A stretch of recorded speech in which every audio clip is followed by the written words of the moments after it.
इंद्र के स्मरण करने पर कामदेव का उपस्थित होना। शिव को तप से विचलित करने के लिए इंद्र द्वारा कामदेव को भेजना। ब्रह्मा जी बोले, उन देवताओं के चले जाने पर दुरात्मा तारकासुर से अत्यंत पीड़ित हुए इंद्र ने काम का स्मरण किया।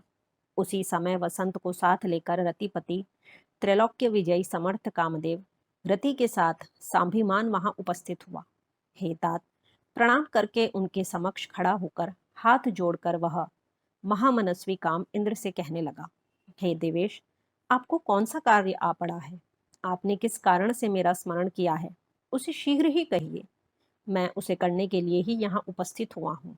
ब्रह्मा जी बोले, उस काम के इस वचन को सुनकर बहुत अच्छा, बहुत अच्छा, यह कहकर देवराज प्रेम पूर्वक यह वचन कहने लगे।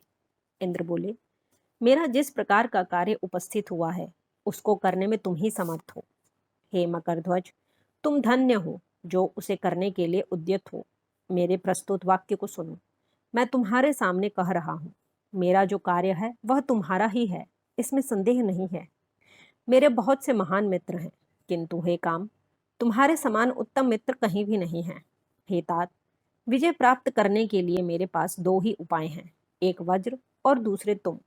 जिसमें वज्र तो कदाचित निष्फल भी हो जाता है, किंतु तुम कभी निष्फल होने वाले नहीं हो। जिससे अपना हित हो उससे प्रिय और कौन हो सकता है। इसलिए तुम मेरे सर्वश्रेष्ठ मित्र हो। तुम अवश्य ही मेरा कार्य संपन्न कर सकते हो। समयानुसार मेरे सामने असाध्य दुख उत्पन्न हो गया है। तुम्हारे अतिरिक्त कोई भी उसे दूर करने में समर्थ नहीं है। दुर्भिक्ष पड़ने पर दानी की, युद्ध स्थल में शूरवीर की, आपत्ति काल में मित्र की, असमर्थ होने पर स्त्रियों की तथा कुल की, नम्रता में तथा संकट के उपस्थित होने पर सत्य की और उत्तम स्नेह की परीक्षा परोक्ष काल में होती है। यह अन्यथा नहीं है, यह सत्य कहा गया है।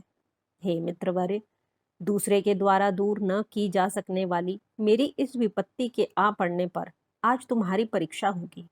सुख की प्राप्ति कराने वाला यह कार्य केवल मेरा ही नहीं है, अपितु यह सभी देवता आदि का कार्य है, इसमें संदेह नहीं है। ब्रह्मा जी बोले, इस प्रकार इंद्र के इस वचन को सुनकर कामदेव मुस्कुराते हुए प्रेम युक्त वचन कहने लगा। काम बोला, हे देवराज, आप इस प्रकार की बातें क्यों कर रहे हैं? मैं आपको उत्तर नहीं दे सकता। बनावटी मित्र ही लोक में देखे जाते हैं, वास्तविक उपकारी के विषय में कुछ कहा नहीं जाता है। जो मित्र संकट में बहुत बातें करता है वह क्या कार्य करेगा? फिर भी हे महाराज, हे प्रभु, मैं कुछ कह रहा हूं, उसे आप सुने।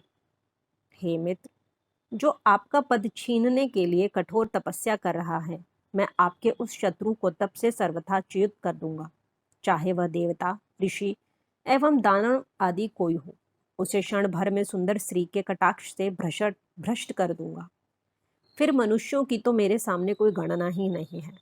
आपके वज्र और अन्य बहुत से शस्त्र दूर ही रहे। मेरे जैसे मित्र के रहते वे आपका क्या कार्य कर सकते हैं?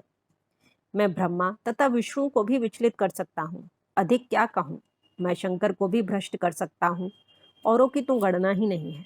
मेरे पास 5 ही कोमल बाण हैं, और वे भी पुष्प निर्मित हैं। 3 प्रकार वाला मेरा धनुष भी पुष्पमय है, उसकी डोरी भ्रमरों से युक्त है। मेरा बल सुंदर स्त्री है, तथा वसंत मेरा सचिव कहा गया है। हे देव, इस प्रकार मैं पंचबल 5 बलों वाला हूँ।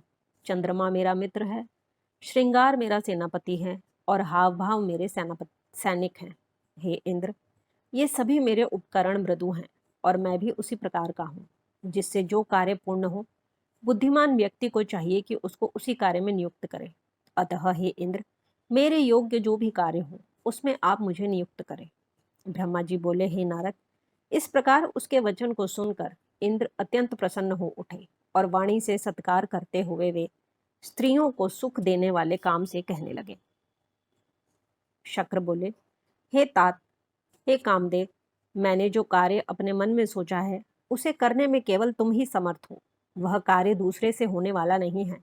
हे काम, हे मित्रवर्य, हे मनुभव, जिस कार्य के लिए आज तुम्हारी आवश्यकता हुई है उसे मैं यथार्थ रूप से कह रहा हूँ, उसे तुम सुनो। इस समय तारक नामक महादैत्य ब्रह्मा से अद्भुत वरदान पाकर अजय हो गया है, और सभी को पीड़ा पहुंचा रहा है। वह सारे संसार को पीड़ा दे रहा है। उसके कारण सभी धर्म भी नष्ट हो गए हैं। सभी देवता तथा ऋषिगण दुखित हैं। देवताओं ने अपने बल के अनुसार उससे युद्ध भी किया, किंतु सभी के शस्त्र उसके सामने व्यर्थ हो गए। वरुण का पाप नष्ट टूट गया और विष्णु के द्वारा उसके कंठ पर प्रहार किया गया, किंतु उनका वह सुदर्शन चक्र भी कुंठित हो गया। ब्रह्मा जी ने दुरात्मा दैत्य की मृत्यु का निर्धारण महायोगीश्वर शिव के वीर्य से उत्पन्न हुए पुत्र के द्वारा किया है। अब तुम्हें प्रयत्न पूर्वक इस कार्य को अच्छी तरह करना चाहिए। हे मित्र, इस कार्य से देवताओं को महान सुख होगा।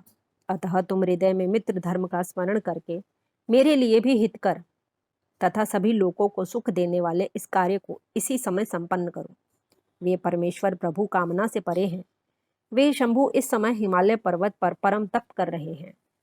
मैंने ऐसा सुना है कि उनके समीप ही पार्वती अपने पिता से आज्ञा लेकर अपनी सखियों के साथ उन्हें प्रसन्न कर अपना पति बनाने के उद्देश्य से सेवा परायण रहती हैं। हे काम, इस प्रकार का उपाय करना चाहिए जिससे कि चित्त को वश में रखने वाले शिवजी की अभिरुचि पार्वती में हो जाए। ऐसा करके तुम कृतकृत्य हो जाओगे और सारा दुख नष्ट हो जाएगा। तुम्हारी कीर्ति भी संसार में चिरस्थायी हो जाएगी, इसमें संदेह नहीं है। ब्रह्मा जी बोले। इंद्र के इस प्रकार कहने पर कामदेव का मुख कमल खिल उठा और उसने प्रेम पूर्वक इंद्र से कहा, मैं आपका यह कार्य निसंदेह करूंगा। शिव की माया से मोहित कामदेव ने उनके वचन को ओम ऐसा कहकर शीघ्रता पूर्वक स्वीकार कर लिया। तत्पश्चात जहां साक्षात योगेश्वर शंकर कठोर तप कर रहे थे, वहां प्रसन्नचित होकर अपनी पत्नी तथा वसंत को साथ लेकर कामदेव पहुंच गया। इस प्रकार श्री शिव महापुराण के अंतर्गत द्वितीय रुद्र संहिता के तृतीय पार्वती खंड में इंद्र कामदेव संवाद वर्णन नामक 17वां अध्याय पूर्ण हुआ।